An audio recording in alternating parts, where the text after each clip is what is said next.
Ruth chapter 1. Elimelech moves his family to Moab. In the days when the judges ruled in Israel, a severe famine came upon the land. So a man from Bethlehem in Judah left his home and went to live in the country of Moab, taking his wife and 2 sons with him. The man's name was Elimelech, and his wife was Naomi. Their 2 sons were Mahlon and Chilion. They were Ephrathites from Bethlehem in the land of Judah. And when they reached Moab, they settled there. Then Elimelech died, and Naomi was left with her 2 sons. The 2 sons married Moabite women. One married a woman named Orpah, and the other a woman named Ruth. But about 10 years later, both Mahlon and Chilion died. This left Naomi alone, without her 2 sons or her husband. Naomi and Ruth return. Then Naomi heard in Moab that the Lord had blessed his people in Judah by giving them good crops again. So Naomi and her daughters-in-law got ready to leave Moab to return to her homeland. With her 2 daughters-in-law, she set out from the place where she had been living, and they took the road that would lead them back to Judah. But on the way, Naomi said to her 2 daughters-in-law, "Go back to your mother's homes, and may the Lord reward you for your kindness to your husbands and to me. May the Lord bless you with the security of another marriage." Then she kissed them goodbye, and they all broke down and wept. "No," they said, "we want to go with you to your people." But Naomi replied, "Why should you go on with me? Can I still give birth to other sons who could grow up to be your husbands? No, my daughters, return to your parents' homes. For I'm too old to marry again, and even if it were possible and I were to get married tonight and bear sons, then what? Would you wait for them to grow up and refuse to marry someone else? No, of course not, my daughters. Things are far more bitter for me than for you, because the Lord himself has raised his fist against me." And again they wept together, and Orpah kissed her mother-in-law goodbye. But Ruth clung tightly to Naomi. "Look," Naomi said to her, "your sister-in-law has gone back to her people and to her gods. You should do the same."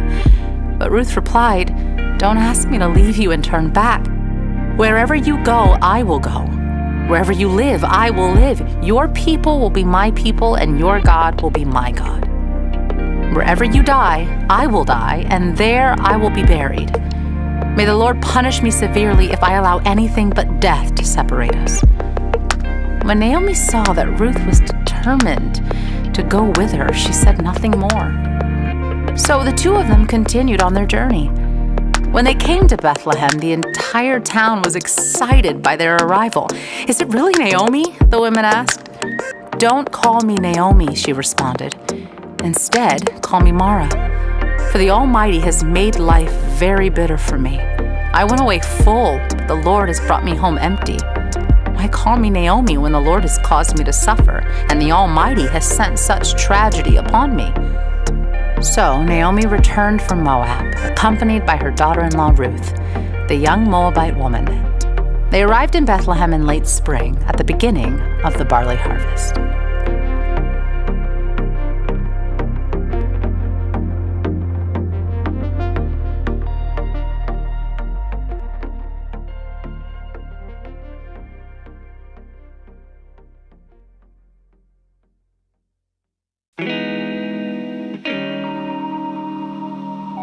Ruth chapter 2. Ruth works in Boaz's field. Now there was a wealthy and influential man in Bethlehem named Boaz, who was a relative of Naomi's husband, Elimelech. One day Ruth, the Moabite, said to Naomi, "Let me go out into the harvest fields to pick up the stalks of grain left behind by anyone who is kind enough to let me do it." Naomi replied, "All right, my daughter, go ahead." So Ruth went out to gather grain behind the harvesters. And as it happened, she found herself working in a field that belonged to Boaz, the relative of her father-in-law Elimelech. While she was there, Boaz arrived from Bethlehem and greeted the harvesters. "The Lord be with you," he said. "The Lord bless you," the harvesters replied. Then Boaz asked his foreman, "Who is that young woman over there?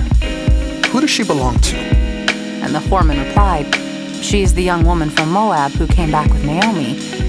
She asked me this morning if she could gather grain behind the harvesters. She's been hard at work ever since, except for a few minutes' rest in the shelter. Boaz went over and said to Ruth, Listen, my daughter, stay right here with us when you gather grain. Don't go to any other fields. Stay right behind the young women working in my field. See which part of the field they are harvesting, and then follow them. I have warned the young men not to treat you roughly, and when you are thirsty, help yourself to the water they have drawn from the well. Ruth fell at his feet and thanked him warmly. What have I done to deserve such kindness, she asked. I'm only a foreigner. Yes, I know, Boaz replied. but I also know about everything you have done for your mother-in-law since the death of your husband. I have heard how you have left your father and mother and your own land to live here among complete strangers. May the Lord, the God of Israel, under whose wings you have come to take refuge, reward you fully for what you have done. I hope I continue to please you, sir, she replied. You have comforted me by speaking so kindly to me, even though I am not one of your workers. At mealtime, Boaz called to her. Come over here and help yourself to some fruit. You can dip your bread in the sour wine. So she sat with his harvesters, and Boaz gave her some roasted grain to eat. She ate all she wanted and still had some left over. When Ruth went back to work again, Boaz ordered his young men, Let her gather grain right among the sheaves without stopping her, and pull out some heads of barley from the bundles and drop them on purpose for her. Let her pick them up, and don't give her a hard time.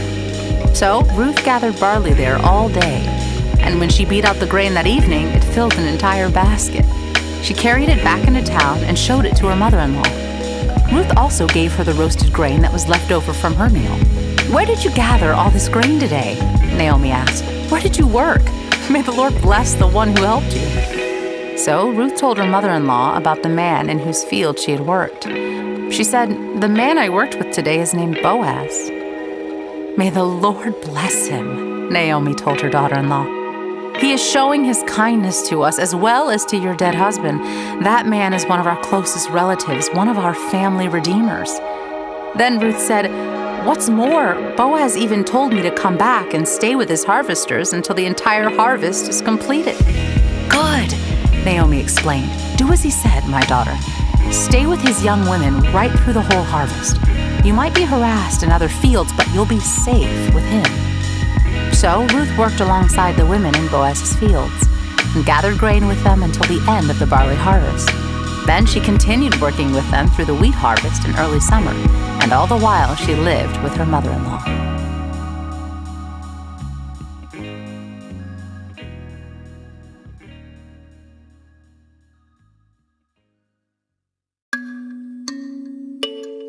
Psalm chapter 129, a song for pilgrims ascending to Jerusalem.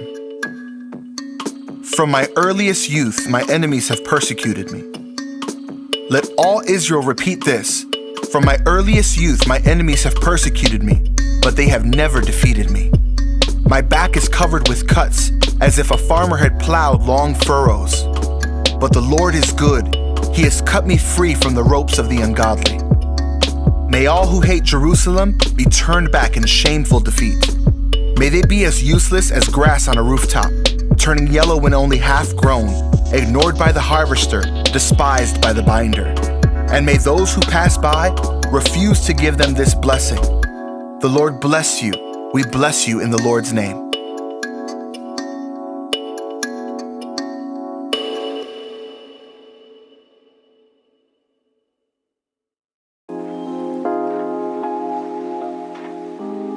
Proverbs chapter 30. The sayings of Agur. The sayings of Agur, son of Jacob, contain this message. I am weary, O God. I am weary and worn out, O God. I am too stupid to be human, and I lack common sense. I have not mastered human wisdom, nor do I know the Holy One. Who but God goes up to heaven and comes back down? Who holds the wind in his fists? Who wraps up the oceans in his cloak? Who has created the whole wide world? What is his name and his son's name? Tell me if you know. Every word of God proves true. He is a shield to all who come to him for protection. Do not add to his words, or he may rebuke you and expose you as a liar.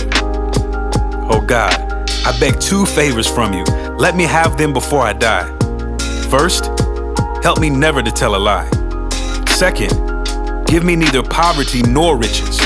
Give me just enough to satisfy my needs. For if I grow rich, I may deny you and say, who is the Lord? And if I'm too poor, I may steal and thus insult God's holy name.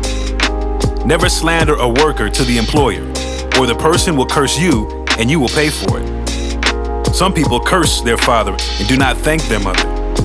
They are pure in their own eyes, but they are filthy and unwashed. They look proudly around, casting disdainful glances. They have teeth like swords and fangs like knives. They devour the poor from the earth and the needy from among humanity. The leech has 2 suckers that cry out, more, more. There are 3 things that are never satisfied. No, 4 that never say enough. The grave, the barren womb, the thirsty desert, the blazing fire. The eye that mocks a father and despises a mother's instructions will be plucked out by ravens of the valley and eaten by vultures. There are 3 things that amaze me. No, 4 things that I don't understand. How an eagle glides through the sky, how a snake slithers on a rock, how a ship navigates the ocean, how a man loves a woman. An adulterous woman consumes a man, then wipes her mouth and says, what's wrong with that? There are 3 things that make the earth tremble. No, 4 it cannot endure. A slave who becomes a king, an overbearing fool who prospers, a bitter woman who finally gets a husband, a servant girl who supplants her mistress. There are 4 things on earth that are small but unusually wise. Ants, they aren't strong, but they store up food all summer. Hyraxes, they aren't powerful, but they make their homes among the rocks. Locusts, they have no king, but they march in formation. Lizards, they are easy to catch, but they are found even in kings' palaces. There are 3 things that walk with stately stride, no, 4 that strut about. The lion, king of animals, who won't turn aside for anything. The strutting rooster, the male goat, a king as he leads his army. If you have been a fool by being proud or plotting evil, cover your mouth in shame. As the beating of cream yields butter, and striking the nose causes bleeding, so stirring up anger causes quarrels.